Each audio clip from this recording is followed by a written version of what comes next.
Shalom, selamat pagi dan selamat hari Sabat. Tajuk pelajaran belia kita dalam buku Cornerstone Connection, pelajaran ke-11, yaitu mimpi yang mengganggu. Bagi meneruskan pelajaran belia kita pada hari ini, saya meminta Jekri untuk membaca ayat kunci dengan flashlight pelajaran kita pada hari ini. Ayat kunci: maka pemerintahan, kekuasaan dari kebesaran dari kerajaan-kerajaan di bawah semesta langit akan diberikan oleh orang-orang kudus. Umat yang maha tinggi, pemerintah mereka adalah pemerintah yang kekal, dan segala kekuasaan akan mengabdi dan patuh kepada mereka. Daniel 7 ayat 27.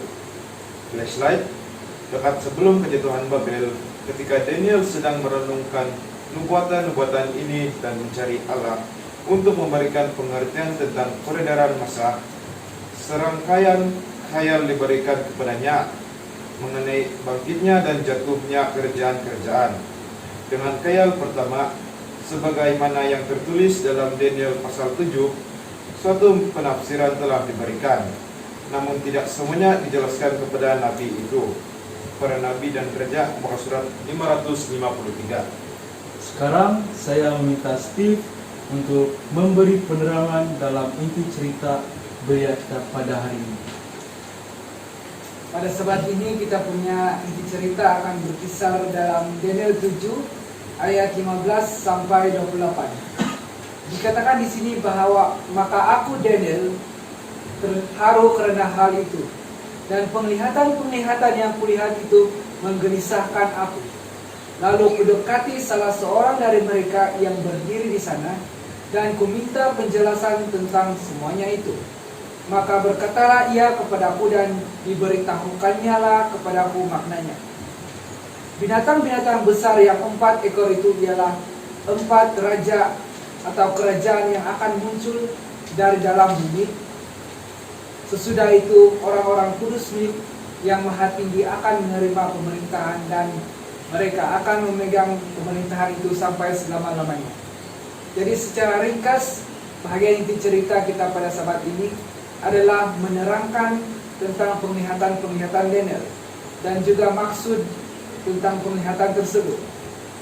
Di sini dikatakan bahwa Daniel lebih meminta penjelasan berkenaan dengan binatang yang keempat, disebabkan binatang keempat itu adalah sangat berbeza dengan binatang-binatang yang lainnya, di mana rupa paras binatang yang keempat adalah sangat menakutkan, dengan gigi besinya dan kuku tembaganya yang melahap dan meremukkan dan menginjak-injak sisanya dengan kakinya.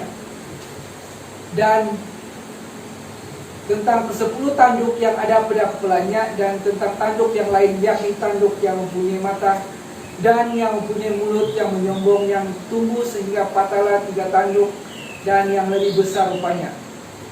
Di sini bermaksud bahwa tanduk yang 10 itu merupakan raja ataupun 10 raja yang akan datang dalam 4 kerajaan tersebut.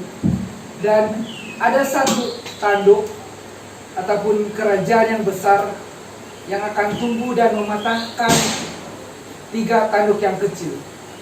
Dan tanduk yang keempat itu akan berperang melawan orang-orang kudus dan akan mengalahkan mereka sampai yang lanjut usia. Maka demikianlah katanya binatang yang keempat itu ialah kerajaan yang keempat yang akan ada di bumi, yang akan berbeza dengan segala kerajaan dan akan menelan seluruh bumi. Dan di sini katakan bahwa binatang yang keempat itu akan melawan orang-orang kudus dan berusaha untuk menentang peraturan dan hukum yang telah ditetapkan di dunia. Dan pemerintahan keempat ataupun kerajaan keempat ini adalah pemerintahan yang terakhir sebelum digantikan dengan kekuasaan ataupun pemerintahan orang-orang yang kudus, di mana kerajaan yang keempat ini akan dimusnahkan dan dilenyapkan, dan satu pemerintahan baru yang mana adalah pemerintahan orang-orang kudus akan dijalankan, dan pemerintahan ini adalah satu pemerintahan yang kekal. Tahukah Anda, dari bangkitnya dan jatuhnya bangsa-bangsa sebagaimana yang diterangkan dalam buku Daniel dan Wahyu, kita perlu belajar betapa sia-sianya keadaan secara luar semata-mata dan kemuliaan duniawi. Suatu penyelidikan yang cermat terhadap pelaksanaan rencana Allah dalam sejarah bangsa-bangsa dan dalam penyataan hal-hal yang akan datang akan menolong kita untuk menghitung dengan sebenarnya perkara-perkara berharga yang kelihatan dan tidak kelihatan, dan mempelajari apa cita-cita kehidupan yang sejati. Jadi memandang perkara-perkara zaman dalam terang yang kekal, sama seperti Daniel dan teman-temannya. Kita dapat hidup untuk apa yang benar dan mulia dan tahan selama-lamanya. Dalam buku Ellen G. White, Para Nabi dan Raja, muka surat 548. Sebagai kesimpulan pelajaran belia kita yang terdapat dalam buku Cornerstone Connection ialah, di sini saya dapat menyimpulkan yang nubuatan ini dan beberapa lagi nubuatan yang lain diketahui dan dipelajari oleh Daniel dan bangsa Israel yang telah dijadikan tawanan oleh orang-orang Babel. Mereka membacanya dengan teliti, berdoa dengan sungguh-sungguh kepada Tuhan, memohon petunjuk bilakah mereka akan dibebaskan kembali. Sebagai jawaban kepada doa-doa ini, Tuhan telah memberikan satu siri penglihatan kepada Daniel yang membantu untuk menerangkan mengenai masa hadapan.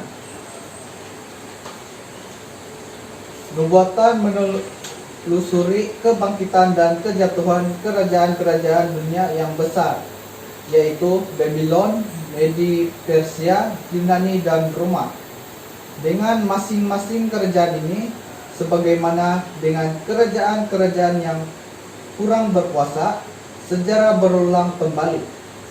Masing-masing mempunyai masa ujiannya, masing-masing gagal, kemegahan pudar, kekuasaannya sirna, dan tempatnya diduduki oleh kerajaan yang lain. Dan itu saja pelajaran belia kita pada hari ini. Terima kasih.